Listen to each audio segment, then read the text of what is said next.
الحمد لله مرسل النعم على العباد مدارا المتفضل عليهم ليلا ونهارا، وأشهد أن لا إله إلا الله وحده لا شريك له، فضل أياما وشهورا واجتبى منها ما شاء حكمة واقتدارا. وأشهد أن سيدنا محمدا عبده ورسوله خير خلقه طرا، أدى الأمانة وبلغ الرسالة ونصح الأمة وكشف الله به الغمة، صلى الله عليه وعلى آله وأصحابه ومن تبعهم بإحسان إلى يوم الدين. أما بعد، فإني أوصيكم ونفسي بتقوى الله، فالتقوى زاد العلماء قبل أن تكون زاد العوام، وهي الفرقان الذي يجعل للإنسان بصيرة يميز بها بين الحق والباطل وبين السنة والبدع. قال تعالى: يا أيها الذين آمنوا إن تتقوا الله يجعل لكم فرقانا ويكفر عنكم سيئاتكم ويغفر لكم والله ذو الفضل العظيم. أيها الإخوة والأخوات، يا أهل العلم والبصيرة، إن الله تعالى هيأ الزمان لطاعته وجعل السنة 12 شهرا، واختار منها أشهرا حرما تعظيما لحرمة الدين والدماء والأعراض. قال سبحانه: إن عدة الشهور عند الله 12 شهرا في كتاب الله يوم خلق السماوات والأرض منها 4 حرم. وقد بين النبي صلى الله عليه وسلم هذه الأشهر الحرم بيانا لا لبس فيه. فعن أبي بكرة رضي الله عنه قال النبي صلى الله عليه وسلم: إن الزمان قد استدارك كهيئته يوم خلق السماوات والأرض. السنة 12 شهرا منها 4 حرم، 3 متواليات: ذو القعدة ذو الحجة وذو الحجة والمحرم ورجب مضر الذي بين جمادى وشعبان. رواه البخاري. فرجب يا أهل العلم شهر حرام له فضل عام لاندراجه في ال4 الحرم، فيه تعظم حرمة الدماء ويطلب فيه تزكية النفوس وابتعاد عن الظلم، لأن المعصية فيه أغلظ كما أن الطاعة فيه أعظم أجرا باعتبار الزمان. ولكن هنا محل النقد العلمي: هل ثبت لرجب فضل خاص في نوع معين من الإبادة، صيام مخصوص أو صلاة مبدوعة أو ليلة محددة؟ Louange à Allah, le dispensateur des bienfaits. Il répand ses grâces sur ses serviteurs en abondance. J'atteste qu'il n'y a point de divinité à part Allah seul, sans associé. Allah, il a créé le temps et il a fait le temps l'objet d'obéissance et de proximité, et il a accordé à certains moments des dignités particulières. Et j'atteste que Mohammed est son serviteur et son messager, les meilleurs de toute la création d'Allah subhanahu wa ta'ala. Que le salut et la paix d'Allah soient sur lui, sur sa noble famille, sur ses braves compagnons et sur tous ceux qui les suivront jusqu'au jour de la résurrection. Chers frères et sœurs, craignez Allah, car la crainte d'Allah efface les péchés. La crainte d'Allah est une lumière de conscience, et la crainte d'Allah subhanahu wa ta'ala représente la clairvoyance et la lucidité dans le jugement. Le Très-Haut dit: ô vous qui avez cru, craignez votre Seigneur, il vous accordera un discernement, effacera vos péchés, et Allah subhanahu wa ta'ala pardonnera à toutes vos mauvaises actions, et Allah est le détenteur de l'immense grâce. Chers frères et sœurs, chers intellectuels, chers éclairés, Allah subhanahu wa ta'ala a organisé le temps et en a fait de l'objet de proximité et en a fait les moyens de poser des bonnes actions, les moyens de se rapprocher de lui. Et Allah subhanahu wa ta'ala Il a préservé certains moments afin que la religion, la sacralité de la religion puisse être respectée, la sacralité de la dignité humaine puisse être préservée. Allah l'Éternel nous dit dans le Coran, le nombre des mois auprès d'Allah est 12, depuis le jour où il créa les cieux et la terre. Parmi eux, il y a 4 mois sacrés. Et le prophète sallallahu alayhi wa sallam nous explique, nous donne l'explication sur ces 4 mois sacrés. Le messager de Dieu sallallahu alayhi wa sallam a dit, le nombre de mois d'année est 12. Parmi ces 12 mois figurent 4 mois sacrés. Et le prophète sallallahu alayhi wa sallam nous dit, parmi ces 4 mois, il y a 3 qui se suivent. Il cite Zul Qa'da, Zul Hijja et Muharram, à savoir le 11e mois lunaire, le 12e mois lunaire et le 1er mois lunaire. Et le messager de Dieu sallallahu alayhi wa sallam nous dit, le 4e qui est isolé est le Rajab, situé entre Jumada et Sha'ban. Le 4e mois lunaire est le 7e, le 4e mois sacré est le 7e mois lunaire. Le messager de Dieu sallallahu alayhi wa sallam dans ces hadiths nous explique de manière explicite et sans équivoque que Rajab fait partie des mois sacrés. Et à partir de là, les mois de Rajab bénéficient le statut de respect et de vénération générale, car ces mois sacrés ne sont pas pareils aux autres mois. Ces mois sacrés ne sont pas comme les autres années, comme les autres restes des mois de l'année. Mais toutefois, nous devons nous poser une question méthodologique en tant que des hommes de science, en tant que des apprenants, mais surtout en tant que des musulmans soucieux de se conformer aux ordres d'Allah subhanahu wa ta'ala. Est-ce que le mois de Rajab a un statut particulier au-delà de ce que le messager a dit, c'est-à-dire le fait de faire partir des 4 mois sacrés? Est-ce que le mois de Rajab possède-t-il au-delà du statut général un mérite particulier? Est-ce que certaines nuits ou jours ou certaines adorations ont-elles été spécifiquement recommandées par le prophète sallallahu alayhi wa sallam, ou une façon de les faire, de les pratiquer, ont-elles été recommandées par le prophète sallallahu alayhi wa sallam? Chers frères et sœurs, les recherches critiques des spécialistes des hadiths et de la jurisprudence ont donné une conclusion claire. Les recherches critiques menées par les spécialistes des hadiths et de la jurisprudence ont aboutissent à une conclusion claire. Ils disent, les spécialistes, il n'existe aucun texte authentique de manière explicite évoquant un mérite particulier uniquement au mois de Rajab, ni à aucun jour spécifique, ni à aucun moment particulier, ou ni à aucune quelconque adoration particulière à poser durant ces mois sacrés. Mais toutefois, cela ne veut pas dire que le mois de Rajab ne bénéficie pas le statut des mois sacrés. Toutefois, cela ne veut pas dire que le mois de Rajab ne fait pas partie du cercle des mois sacrés.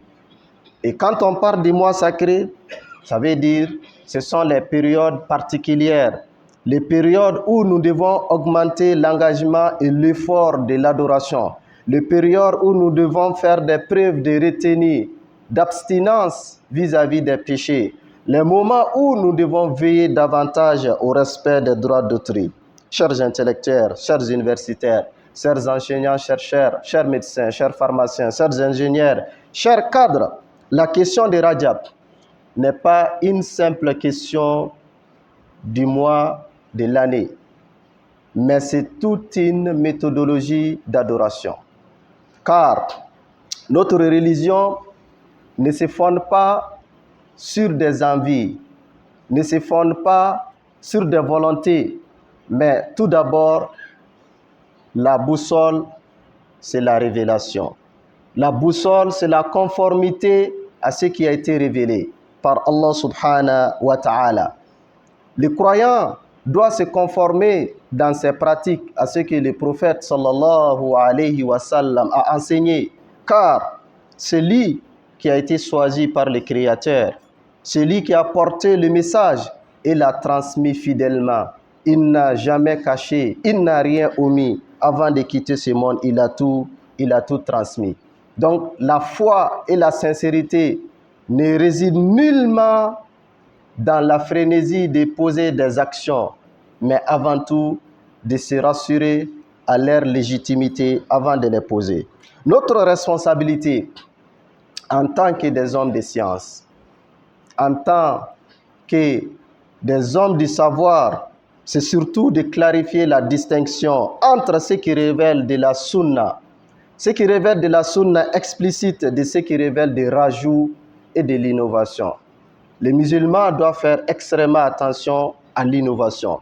Quelle que soit ta sincérité, ton engagement, tu dois veiller de ne jamais ajouter quoi que ce soit dans cette religion.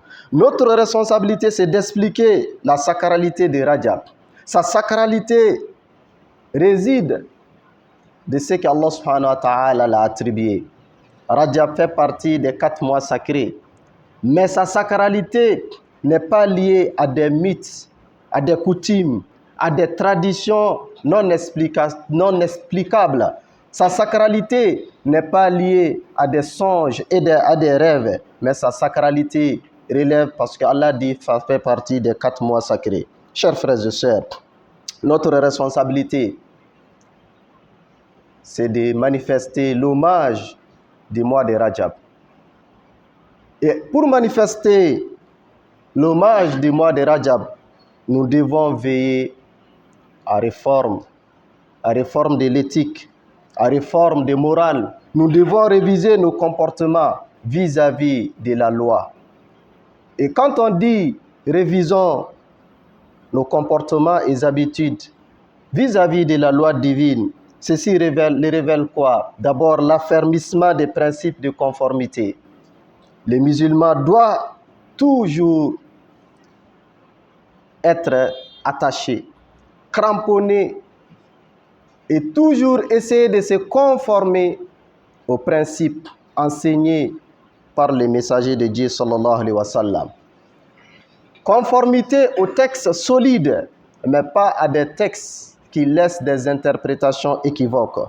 Nous devons rejeter des superstitions et des pseudo-traditions, car notre religion est celle qui est reconnue par Allah subhanahu wa ta'ala.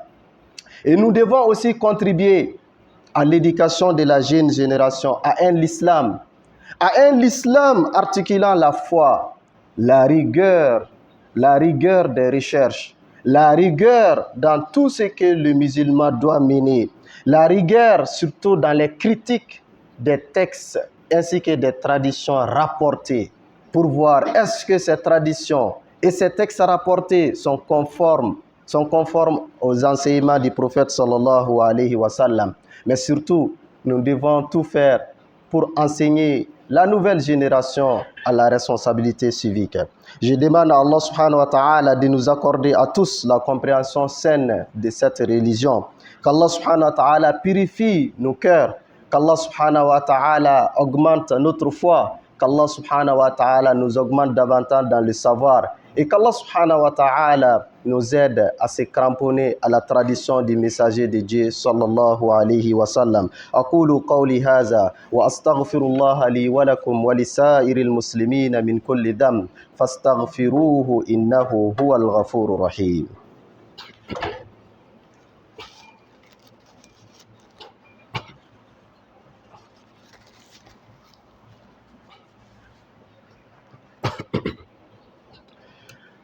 الحمد لله رب العالمين وله الحمد في الأولى والآخرة وله الحكم وإليه ترجعون والصلاة والسلام على أشرف المرسلين نبينا محمد وعلى آله وأصحابه أجمعين أما بعد أيها المؤمنون يا أهل العلم والتخصص إن من فقه التعامل مع شهر رجب أن ندرك الفارق بين الطاعة المطلقة والإبادة المخترعة.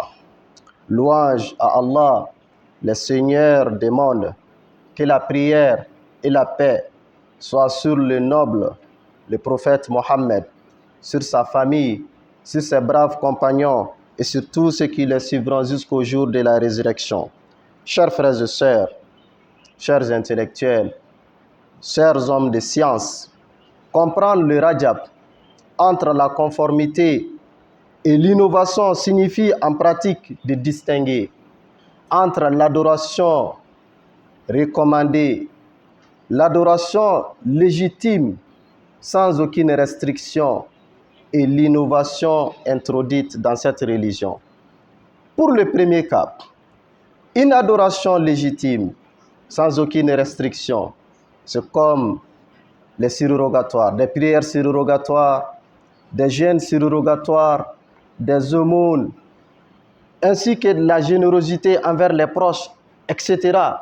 Ce sont des œuvres légitimes, recommandées à tout moment, y compris durant les mois de Rajab. Et le fait de les poser pendant ces mois sacrés va faire accorder à l'auteur des mérites particuliers liés à la sacralité du mois.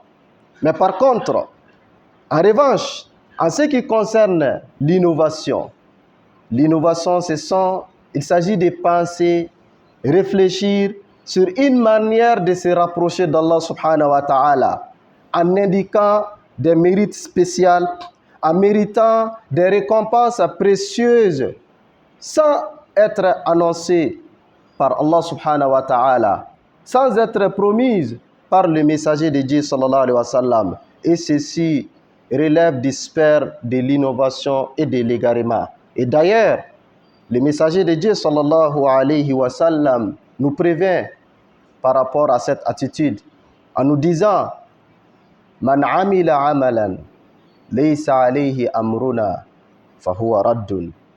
Le prophète a dit quiconque œuvre d'une action sans être adossé à notre recommandation, une action volontaire, une action réfléchie individuellement, une action pensée sans être en conformité aux enseignements du messager. Le prophète a dit, l'auteur ne peut nullement penser à une récompense divine. Qu'Allah subhanahu wa ta'ala nous préserve de l'innovation. Chers frères et sœurs, notre responsabilité en tant que croyants, en tant que musulmans, c'est de veiller à s'informer, à se rassurer, à vérifier les informations et surtout avoir le courage en tant que des hommes de science, le courage en tant que des professeurs, des enseignants-chercheurs, des cadres, des ingénieurs, des étudiants, des médecins et pharmaciens. Nous devons avoir ce courage d'avoir l'esprit critique scientifique par rapport à tout ce qu'on nous apporte comme information. D'avoir le courage de demander, est-ce que cette information c'est appuyée? Est-ce que la source est fiable? Est-ce qu'il n'y a pas un mélange? Nous devons avoir le courage de toujours vérifier et de faire des confrontations afin de ne pas gaspiller son énergie, afin de ne pas disperser ses efforts, afin de ne pas perdre son temps à une œuvre pour laquelle la récompense n'est pas garantie. Chers frères et sœurs, nous devons montrer de la véritable noblesse. Cette véritable noblesse se trouve dans la fidélité à la révélation. Les musulmans doivent être fidèles à la révélation. Avant de penser aux paroles de ses maîtres, aux paroles des hommes que nous qualifions comme saints, aux paroles des personnes que nous estimons être des pieux, nous devons toujours être conforme à la révélation. Cherchez d'abord qu'est-ce que la révélation a dit. Qu'est-ce que la révélation a interdit? Est-ce que ceci, c'est sur la base de la révélation ou c'est à la suite d'une pensée personnelle? Chers frères et sœurs, nous devons canaliser la ferveur religieuse vers des finalités conformes à l'esprit de la charia, qui sont entre autres la justice, l'honnêteté, la solidarité, l'intégrité dans la recherche scientifique, la probité dans la gestion des affaires publiques et la bienveillance dans les services des citoyens. Chers frères et sœurs, le mois de Rajab, convenablement compris, peut devenir pour nous, dans le cadre de nos milieux universitaires, dans le cadre de nos laboratoires, de nos industries, de nos usines, de nos activités professionnelles, un laboratoire de réforme éthique. Réforme de la relation au savoir. Nous devons éviter les plagiats. Nous devons éviter les superficiels. Nous devons éviter les copier-coller sans la rigueur scientifique. Le mois de Rajab pour le musulman, ça doit être un laboratoire de réforme d'éthique pour un croyant. Car il y a beaucoup de choses qui sont dites à propos de ce mois, alors que peu de ces informations sont vérifiées. Peu de ces informations sont des vraies informations. Et un musulman, quand tu comprends cette notion, tu dois la traduire dans tes quotidiens, dans tes habitudes, notamment si tu appartiens au milieu des sciences. Tu dois lutter contre les plagiats et contre les superficiels. Le mois de Rajab doit être pour nous un laboratoire de réforme de l'éthique, réforme de la relation au pouvoir, refus de l'habit, refus de l'arbitraire et du favoritisme, mais aussi de réforme de la relation à l'autrui, le respect de l'autrui, l'écoute de l'autrui, l'empathie envers l'autrui et surtout le service des biens communs. Chers frères et sœurs, le mois de Rajab, c'est un mois sacré, c'est un mois de recueillement, c'est un mois d'effort, c'est un mois d'abstinence, c'est un mois où le musulman doit faire une preuve de retenue, une preuve de préparation et de réchauffement avant le mois de Ramadan.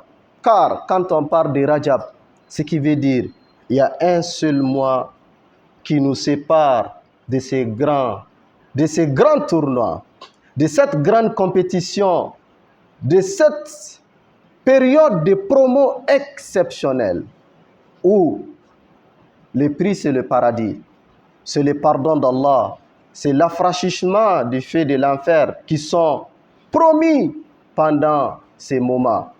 Un moment qui contient une nuit meilleure que l'adoration de 1000 mois. Le croyant, l'intelligent, c'est celui qui se prépare, qui commence à se réchauffer et qui commence à faire des planifications. Comment je pourrais mieux profiter cette année, le mois de Ramadan? Comment je garantirai mon accès au paradis?